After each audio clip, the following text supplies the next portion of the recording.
Hello everyone, आज मैं आपके लिए एक्सप्लेन करूंगी सोर्ड ऑफ कमिंग का एपिसोड नंबर 12। तो जैसा कि लास्ट एपिसोड में हमने देखा था कि चेनपिंग के फादर को मारने वाला कोई और नहीं बल्कि माओ कुजान का ही फादर था। तो माओ कुजान चेनपिंग को भी रास्ते से हटाना चाहता है, इसलिए उसने टाउन के बाहर चेनपिंग के साथ फाइट करना शुरू कर दी। उसे तो लग रहा था कि चेनपिंग इतना पावरफुल है ही नहीं, इसलिए वो चेनपिंग को बड़ी आसानी से मार देगा। मगर माओ कुजान का पासा उसी पर ही उल्टा पड़ गया। चेनपिंग ने उसकी जबरदस्त धुलाई कर दी थी। साथ ही साथ अब माओ कुजान की जिंदगी और मौत चेनपिंग के आखिरी मूव पर डिपेंड करती है। अब आगे तो इस एपिसोड की शुरुआत होती है मंकी फेस मास्टर युआन के जबरदस्त फाइट के साथ। वो जमीन को चीरते हुए बड़ी तेजी से जाकर निंग्याओ की फ्लाइंग सोर्ड को पकड़ने की कोशिश कर रहा था, मगर जिस तरीके से निंग्याओ ने उसे परेशान किया था उसी सेम वे से उसकी फ्लाइंग सोर्ड भी मास्टर युआन के नाक में दम कर रही थी। और तभी वो फ्लाइंग सोर्ड मौका मिलते ही सीधा युआन के सीने में घुस गई। मगर एक हजारों साल पुराने बिस के सीने के आर पार होना मामूली काम नहीं था। तो अब युआन भी अपना डोमिनेंस दिखाते हुए सोर्ड को पकड़कर बड़ी गुस्से से दूर फेंक देता है,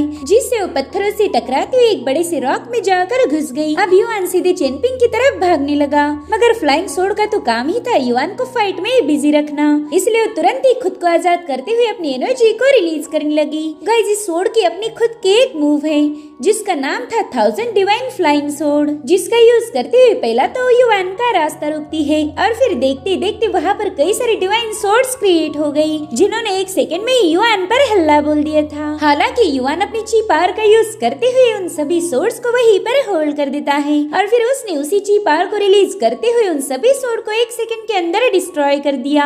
अब उसका अगला टारगेट है निंग्याओ की फ्लाइंग सोर्ड, जो कि काफी देर से उसे परेशान कर रही थी, इसलिए वो तुरंत ही अपना आइकॉनिक पंच लेकर सीधे जंप लगाते हुए फ्लाइंग सोर्ड को डिस्ट्रॉय करने पहुंच गया। मगर ये सीन यहीं पर कट होते हुए हमें ली मैंशन दिखाया जाता है, जहाँ पर सॉन्ग जिनशिन मिस टाओजी से मिलने आया हुआ था। साथ ही साथ उसने मिस टाओजी को एक मैजिकल गोर्ड भी गिफ्ट दे दिया, जो कि मिस टाओजी को काफी ज्यादा पसंद आता है। वो उसे बता रहा था कि जब बारिश में बिजलियां गिरने लगती है तब ये गोर्ड भी अपने आप शेक होता है, जिस पर मिस टाओजी कहने लगी कि भाई मुझे इस गोर्ड के बारे में सब कुछ पता है। इस तरह के गोर्ड में कई सारी फ्लाइंग सोर्ड होल्ड करने की एबिलिटी होती है। ऐसा ही सेम गोर्ड ग्रैंडपा युआन और मास्टर लियू के पास है, और देखो आज मेरे पास भी ऐसा गोर्ड आ गया। और भाई अब आप इसे वापस नहीं ले सकते, क्योंकि आपने मुझे बोला था कि ये गोर्ड आप मुझे देने लाए थे। जिस पर सॉन्ग जिनशिन उसे लाड दिखाते हुए कहने लगा कि गोर्ड तो क्या, अगर मेरे पास कोई और स्पेशल ट्रेजर भी रहेगा तो वो भी मैं तुम्हें खुशी खुशी देने के लिए तैयार हूँ। जो सुनकर मिस टाओजी काफी ज्यादा खुश हो गई। गाइस, मुझे तो ये लगता है कि सॉन्ग जिनशिन जरूर से यहाँ पर किसी मकसद से आया होगा, क्योंकि वो बेवजह कभी किसी को कोई ट्रेजर नहीं देता।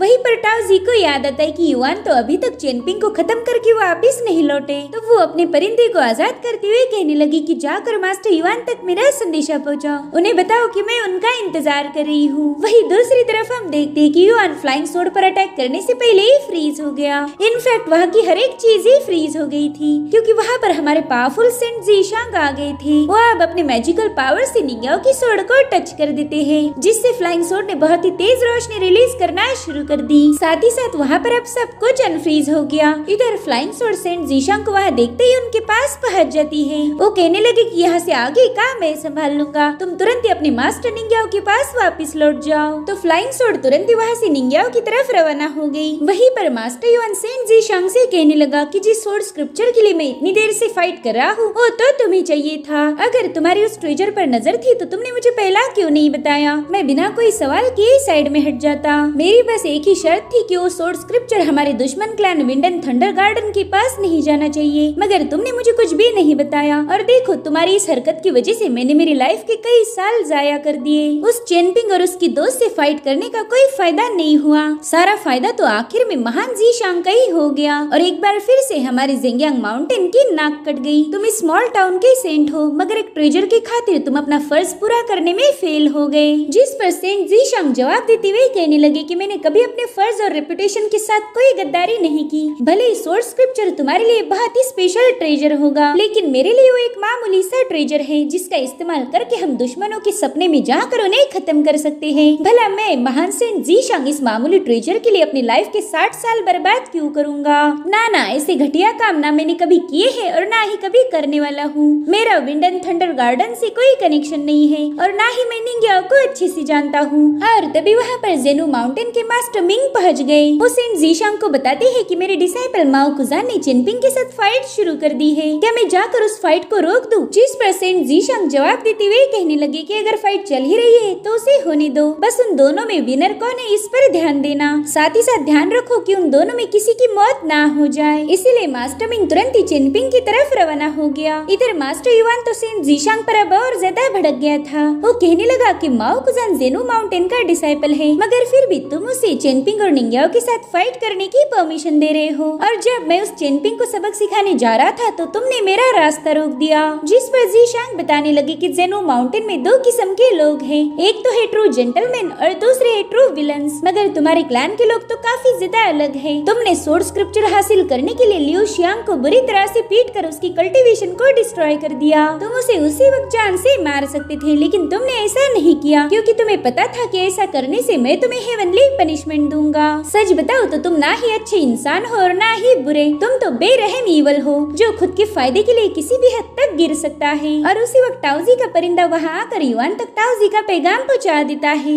लेकिन मास्टर युआन तो अभी भी वहाँ से जाने के लिए तैयार नहीं था। इधर सेंट जीशांग कहने लगी कि मैंने तुम्हें चिनपिंग के पास जाने से रोक लिया, इसमें तुम्हारे और तुम्हारे जेंगयांग माउंटेन की ही भलाई है। भले ही तुमने हजारों सालों में अलग अलग सोर्डची पावर और सोर्ड इंटेन का मुकाबला किया होगा, मगर तुम निंग्याओ की सोर्ड ऑरा के सामने कमजोर पड़ गए थे। अगर तुम एक बार फिर से उसके सामने जाओगे तो डेफिनेटली तुम्हारा काम तमाम कर देगी। जिस पर युआन घमंड दिखाते हुए कहने लगा कि उसकी मैजिकल पावर बस एक छलावा है, मुझ पे तो उसका कोई असर नहीं हुआ था। वेल गाइस, यहाँ पर युआन फुल टू झूठ बोल रहा है, क्योंकि पिछले एपिसोड में हमने देखा था कि निंग्याओ ने उसकी बुरी तरह से वाट लगा दी है। अब युआन कहता है कि जीशांग तुम उस मामूली लड़की की सोर्ड ऑरा का बहाना देकर मुझे डरा नहीं सकते। जिसके बाद वो सेंट जीशांग को उकसाने की कोशिश करने लगा। वो कह रहा था कि कुछ सालों पहले ही मुझे पता चला था कि तुम्हारे मास्टर की मौत होने से पहले उनका दिमाग काम नहीं कर रहा था। आज तक तो मैंने उस बात पर कभी यकीन नहीं किया, क्योंकि तुम्हारा मास्टर एक जीनियस था, उनके जैसा लिटरेचर में माहिर कोई नहीं। उनके पास इतनी नॉलेज थी कि वो लॉर्ड बुद्धा और डाओ एंसेस्टर को भी चुनौती दे पाए। लेकिन अब मैं समझ गया कि तुम्हारा मास्टर तो बस आज तक का सबसे बड़ा फ्रॉड था।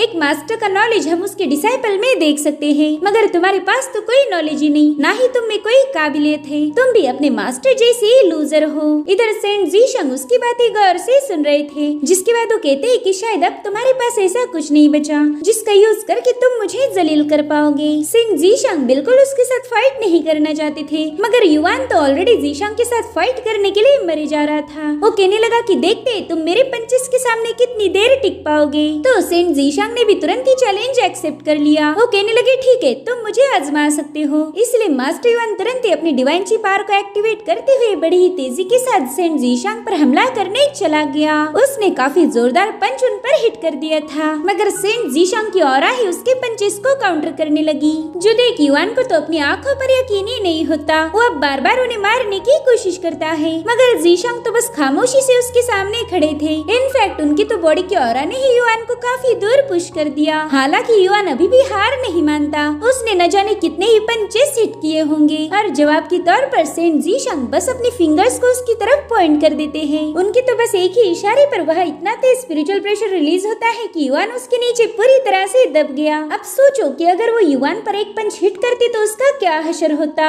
जिसके बाद सेंट जीशांग युआन से कहने लगी कि अगर तुम अपने जेंगयांग माउंटेन को बचाना चाहते हो तो जल्दी से यहाँ से दफा हो जाओ। इधर युआन को भी अकल आ गई थी कि उसने गलत बंदे से पंगा लिया है, इसलिए वो कहने लगा कि तुम्हारी वजह से चिनपिंग और निंग्याओ जिंदा बच गए, मगर तुम हर बार उन्हें प्रोटेक्ट नहीं कर सकते। और अब वो सेंट जीशांग से दूर जाकर उन्हें ठेंगा दिखाते हुए उनकी इंसल्ट कर देता है। वेलो बेचारा इससे ज्यादा और कुछ कर भी नहीं सकता था। वही दूसरी तरफ हम देखते कि चिनपिंग के आखिरी मूव को एक सोर्ड ने रोक लिया था, और ये सोर्ड थी माओ कुजान के मास्टर मिंग की। वो चिनपिंग की तारीफ करते हुए कहने लगे कि तुमने काफी अच्छी फाइट की है। साथ ही साथ वो माओ कुजान की हालत देखकर सोचने लगते हैं कि सेंट जीशांग ने चिनपिंग की नहीं बल्कि माओ कुजान की जान बचाने के लिए मुझे यहाँ भेजा। अगर मैं समय रहते यहाँ नहीं आता तो शायद चिनपिंग ने इसे खत्म कर दिया होता। जिसके बाद वो चिनपिंग से कहने लगे कि माओ कुजान को जिंदा छोड़ दो, और ये ये तुम्हारा मुझ पर एहसान रहेगा। तो इस एहसान के बदले मैं जिंगयांग माउंटेन में जाकर माउंटेन मूविंग एप से गुजारिश करूंगा कि वो तुम्हारा और इस लड़की का पीछा छोड़ दे,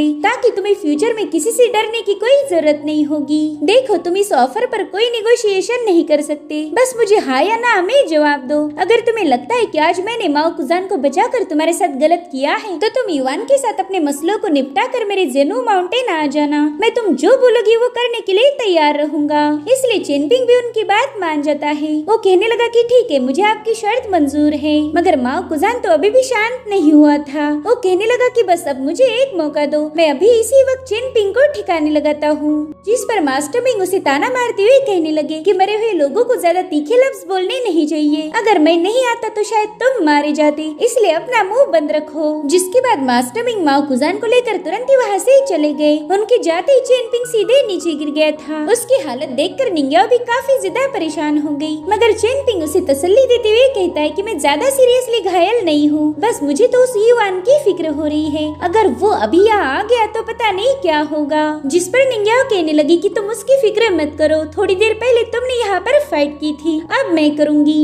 जब तक निंग्याओ जिंदा है तुम हमेशा सेफ रहोगे। और तभी वहाँ पर निंग्याओ के फ्लाइंग सोर और सेंट जीशांग पहुँच गए। वो चेनपिंग से कहने लगे कि तुमने तो मुझे खुश कर दिया, तुमने एक ऐसी बैटल जीती है जो एक पावरफुल वॉरियर भी जीत नहीं सकता। इस बार तो निंग्याओ भी उन्हें रिस्पेक्ट दे रही थी। अब जीशांग उन्हें बताने लगे कि जिंगयांग माउंटेन का मास्टर पीछे हट चुका है, साथ ही साथ वो जल्दी स्मॉल टाउन को छोड़कर चला जाएगा। इतना ही नहीं, मेरे पास तुम्हारे लिए एक खुशखबरी है, तुम्हारा दोस्त लियू शियांग अब खतरे से बाहर आ गया। जो सुनकर चेनपिंग काफी ज्यादा खुश हो गया था। मास्टर जीशांग बताते हैं कि एक लड़की ने उसकी मदद की, जिसके चलते लियू शियांग की इंजरीज रैपिडली हील हो रही है, मगर उसकी बॉडी बुरी तरह से डैमेज थी, तो शायद वो पहले जैसा पावरफुल नहीं रहेगा।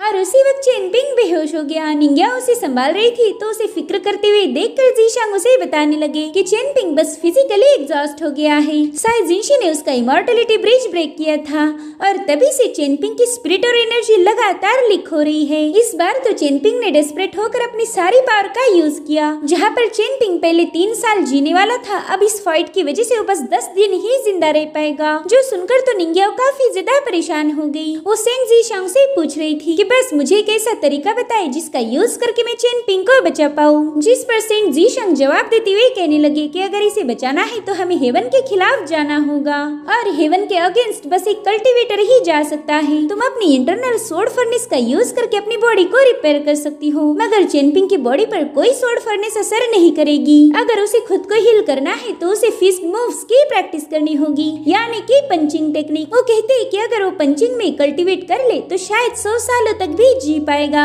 ये सुनते ही निंग्याओ ने तुरंत ही चेनपिंग को अपनी पीठ पर उठा लिया। वो कह रही थी कि मैं चेनपिंग को मरने नहीं दूंगी। जब वो अपनी आंखें खोलेगा तो जरूर से अपने दोस्त लियू शियांग को देखना चाहेगा, इसलिए मैं उसे हील करके मास्टर रुआन के घर लेके जाऊंगी। अभी तीनों टाउन की तरफ जाने लगे। रास्ते में निंग्याओ सेंट जीशांग से कह रही थी कि जब हमारी युआन के साथ फाइट हुई तब आप टाउन में नहीं थे, तो फिर आपको हमारे बारे में कैसे पता चला? जिस पर जीशांग जवाब देते हुए कहने लगे कि अगर मैं चाहूँ तो हर उस चीज को देख सकता हूँ जो बीत गई या फिर होने वाली है। जिस पर निंग्याओ कहने लगी कि इसका मतलब ये है कि आप पास्ट और फ्यूचर एक साथ देख सकते हो। सीनियर, क्या मैं आपकी कल्टीवेशन स्टेज के बारे में जान सकती हूँ? मुझे तो लगता है कि आपने 5 रेल्म पर ब्रेक थ्रू कर लिया होगा। अगर आपको मुझे इस बारे में कुछ बताना नहीं तो कोई बात नहीं। अब सेंट जीशांग उसे अपनी कल्टीवेशन के बारे में बताने ही वाले थे, मगर तभी चेनपिंग ने अपनी आंखें खोलकर उन्हें इशारा करके मना कर दिया। इसलिए सेंट जीशांग निंग्याओ से कहने लगी कि हम किसी और दिन मेरे कल्टीवेशन के बारे में बात करेंगे। तुम पहले चेनपिंग को यहाँ से लेके जाओ, उसे हील करना सबसे ज्यादा इम्पोर्टेंट है।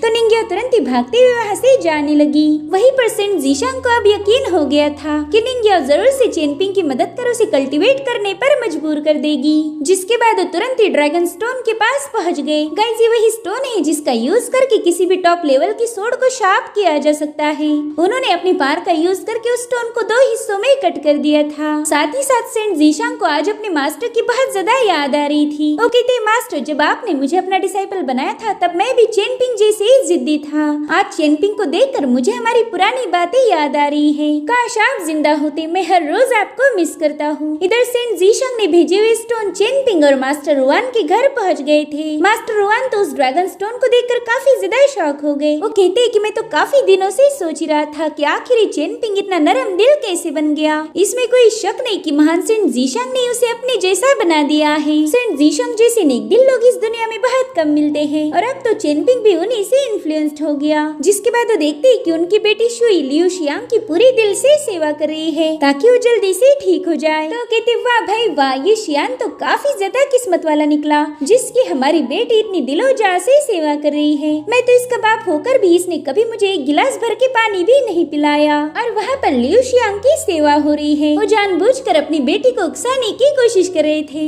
दरअसल लियू शियांग के बचने की वजह से वो दोनों भी काफी ज्यादा खुश हो गए। वहीं दूसरी तरफ हम सीनियर माँ को देखते हैं जो कि पेड़ों के सूखे हुए पत्ते साफ करने में लगे हुए थे। तभी उनसे मिलने के लिए सेंट जीशंग का डिसाइपल लांग पहुँच गया। वो सीनियर माँ के साथ माउंटेन जेड टैबलेट के बारे में बात करने वाला था कि तभी सीनियर माँ उस पर गुस्सा करते हुए कहने लगी कि वो एक सेक्रेड ऑब्जेक्ट है जिसकी तुम बिल्कुल भी लायक नहीं हो। और अब उन्होंने वहाँ जमा किए हुए पत्तों से लांग पर हमला कर दिया, मगर लांग बड़ी आराम से उन पत्तों को खुद से दूर कर देता है। और यहाँ हमें सीनियर माँ की पावर का अंदाजा हो जाता है। उन्होंने तो सूखे हुए पत्तों को भी एक ब्लेड जैसा यूज किया था जिसके हिट होते ही वहाँ के कई सारे बैम्बू ट्रीज कट के नीचे गिर गए। तो लांग सीधे मुद्दे पर ही आ जाता है। वो कहने लगा कि हमारा टाउन अब जल्दी ही तबाह होने वाला है, इसलिए अब आपके पास भी ज्यादा चॉइसेस नहीं बची। अगर आप चाहो तो सेंट जीशंग के साथ मिलकर इस टाउन को बचाने की नाकाम कोशिशें करते रहो और फिर आखिर में पूरी तरह से बर्बाद हो जाओ, या फिर आप अपने नॉलेज की लेगेसी को कंटिन्यू रखते हुए हमारे माउंटेन क्लिफ एकेडमी के नए प्रिंसिपल बनो। फैसला अब आपके हाथ में है। लेकिन उसकी बातों से सीनियर माँ तो काफी ज्यादा भड़क गए थे। वो कहने लगे कि तुम हो तो सेंट जीशंग के टॉप डिसाइपल, मगर तुम उन्हें धोखा देकर उनकी जगह हड़पना चाहते हो।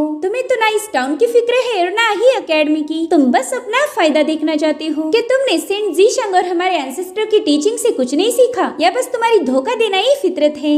अब सीनियर माँ को इतना भड़का हुआ देखकर लांग तुरंत ही वहाँ से गायब हो जाता है, मगर उसकी आवाज अभी भी गूंज रही थी। वो कहने लगा कि अगर एक छोटा सा बैम्बू सीड भी बोया जाए तो उसका एक पेड़ बन जाता है, और अगर वो पेड़ मर रहा हो तो ये जरूरी नहीं कि सीड भी उसके साथ मारा जाए। गाइस, यहाँ पर लांग ये कहना चाहता है कि सेंट जीशंग इस टाउन को बचाने के चक्कर में मारे जाएंगे, तो उनके साथ बगावत करके टाउन का पूरा कंट्रोल अपने हाथ में लेना चाहता था, मगर ये काम वो अकेले तो नहीं कर पाएगा। इसलिए उसने सीनियर माँ जो कि सेंट जीशंग के वफादार है उन्हें भी अपने प्लान में शामिल होने का ऑफर दे दिया। वो कहने लगा कि आप इतने ज्यादा टैलेंटेड हो कि जिंदगी में बहुत कुछ हासिल कर पाओगे, मगर उसके लिए आपको ईमानदारी और आपके भाई जीशंग का साथ छोड़ना होगा। वही दूसरी तरफ मिस चेन सोंग शेनफिंग और लूमा चाओ से इस टाउन में जितने भी चेन फैमिली के एंसेस्टर है उनके रिकॉर्ड ढूंढने के लिए बता रही थी। उन रिकॉर्ड्स के अकॉर्डिंग चेन फैमिली का एक क्लैन तो सालों पहले इस टाउन को छोड़कर चला गया था। उनकी ग्रेव भी कहाँ होंगे उसकी कोई इन्फॉर्मेशन लिखी नहीं थी। चेन फैमिली के सभी लोगों ने अलग अलग फैमिलीज और क्लैन को ज्वाइन किया था। अब तो बस चेनपिंग के अलावा चेन फैमिली में कोई बचा ही नहीं। तो मिस चेन कहने लगी कि सारी किताबें अच्छे से छान मारो, मुझे चेनपिंग के बारे में पूरी डिटेल्ड इन्फॉर्मेशन चाहिए। अब उसके ऑर्डर वाले टोन सुनकर लूमा चाओ कहने लगा कि मिस चेन, मैं अंधा तो नहीं हूँ और मैं ये क्लियरली देख पा रहा कि शेनफिंग तुम्हारी हेल्प करने की पूरी कोशिश कर रहा है, मगर तुम हो कि उसी पर हुक्म चला रही। तो शेनफिंग तुरंत ही उसे मजाक मजाक में एक लात मार के नीचे गिरा देता है ताकि वो मिस चेन को गुस्सा ना दिला दे। और तभी उनके हाथ में एक बुक लग जाती है जिस पर चेनपिंग के पूरे खानदान की हिस्ट्री थी। मिस चेन कहने लगी कि वैसे तो चेनपिंग एक मामूली सा ऑर्डिनरी बंदा है, मगर फिर भी उसकी कोई न कोई मिस्ट्री तो जरूर होगी। अब उसे वो बुक मिलते ही उसने शेनपिंग को पिल का एक पाउच दे दिया। वो कह रही थी कि सारी मेडिसिन लियू शियांग तक पहुंचा देना, जो देखकर लूमा चाओ कहने लगा कि मिस चेन, मैंने आपसे न जाने कितनी ही बार सीक्रेट पिल्स की मांग की, लेकिन आपने तो मुझे एक पिल भी फेंक के नहीं मारी, और अब आप लियू शियांग के लिए पूरी की पूरी बोतल दे रही हो। ये तो सरासर नाइंसाफी है। जिस पर वो जवाब देते हुए बताने लगी कि अगर तुम मेरे फैमिली के टूम को हजारों सालों तक प्रोटेक्ट करोगे तो मैं तुम्हें भी कुछ पिल्स जरूर दूंगी। यहाँ पर हमें ये पता चलता है कि लियू शियांग की जान इसी बंदी ने बचाई थी, मगर किस वजह से ये अभी तक हमें पता नहीं। वहीं दूसरी तरफ मास्टर मिंग माओ कुजान को लेकर एक टूम के पास पहुंच चुके थे। वो कह रहे थे कि कल्टीवेशन का रास्ता काफी ज्यादा मुश्किल होता है। मैं खुद एक मिलिट्री कल्टीवेटर हूँ और बैटलफील्ड पर हजारों लोगों को खत्म करना ही मेरा कर्तव्य है। मैंने न जाने कितने ही लोगों को मारा होगा, लेकिन लोगों को खत्म करना हमारी फितरत नहीं होनी चाहिए। एक सच्चा कल्टीवेटर हमेशा अपनी किलिंग अर्ज को कंट्रोल में रखता है। तो चलो अब मुझे एक बात सच बताना, तुम निंग्या और चेनपिंग को मारना क्यों चाहते हो? निंग्या का तो मैं समझ सकता हूँ कि उसने तुम्हारे फर्स्ट मास्टर को खत्म कर दिया था। गाइस, हमने शुरू के ही एपिसोड में देखा था कि जब निंग्या पहली बार टाउन में आई थी तभी उसने एक बंदे को खत्म किया था, और वो बंदा कोई और नहीं बल्कि माओ कुजान का ही फर्स्ट मास्टर है। तो ऐसा भी हो सकता है कि माओ कुजान निंग्या को मारकर अपने मास्टर की मौत का बदला लेना चाहता जाता है, लेकिन उसके पास चेनपिंग को मारने की कोई वजह नहीं थी। और यही सबसे बड़ा सवाल मास्टर मिंग के भी सामने था। वो कहता है कि मैं एक मिलिट्री कल्टीवेटर हूँ, मेरा किलिंग इंटेंट तुमसे हजारों गुना ज्यादा पावरफुल है, लेकिन मैं तुम्हारे जैसा किसी पर भी बेवजह अटैक नहीं करता। तो माओकुजान उससे पूछता है कि क्या मिलिट्री कल्टीवेटर कर्मा को फेस नहीं करते? हमारा कर्मा उससे भी डबल तेजी से हम पर पलटवार करता है। तो मिस्टर मिंग उसे बताने लगी कि हजारों सालों की हिस्ट्री में बस वही लोग सेंट बन पाए जो कि मिलिट्री कल्टीवेटर थे, यानी कि उन्होंने हजारों लोगों को खत्म किया था। इसलिए मुझे नहीं लगता कि हमारा कर्मा हमें बेवजह हिट करेगा। इसलिए फाइनली माओकुजान उसे बता ही देता है। वो कहने लगा कि चेनपिंग के फादर को मेरे बाप ने मारा था और मैं चाहता हूँ कि इस टाउन को छोड़कर जाने से पहले मैं चेनपिंग को निपटा दूं, ताकि वो मेरे पीठ पीछे मेरी ग्रैंड मदर पर अटैक ना कर पाए। वहीं पर हम देखते हैं कि मिस्टर मिंग ने अपनी सोर्ड मैन से बाहर निकाल ली थी, यानी कि उनका इरादा था माओकुजान को खत्म कर देना। लेकिन माओकुजान की बातें सुनकर उन्होंने अपना डिसीजन बदल लिया। वो कहने लगे कि तुम चेनपिंग को खत्म करके अपने बाप की सारी गलती का बोझ खुद पर लेना चाहते हो, उनका सारा कर्मा तुम्हें ही भोगना पड़ेगा और इतनी बड़ी कुर्बानी तुम बस अपनी ग्रैंड मदर के लिए देना चाहते हो। जिस पर माओकुजान कहने लगा कि मुझे मेरे पेरेंट्स की कोई फिक्र नहीं थी, मैं तो बस मेरी ग्रैंड मदर की परवाह करता हूँ। मैंने उसे कहा कि मेरे साथ जेनो माउंटेन चलो,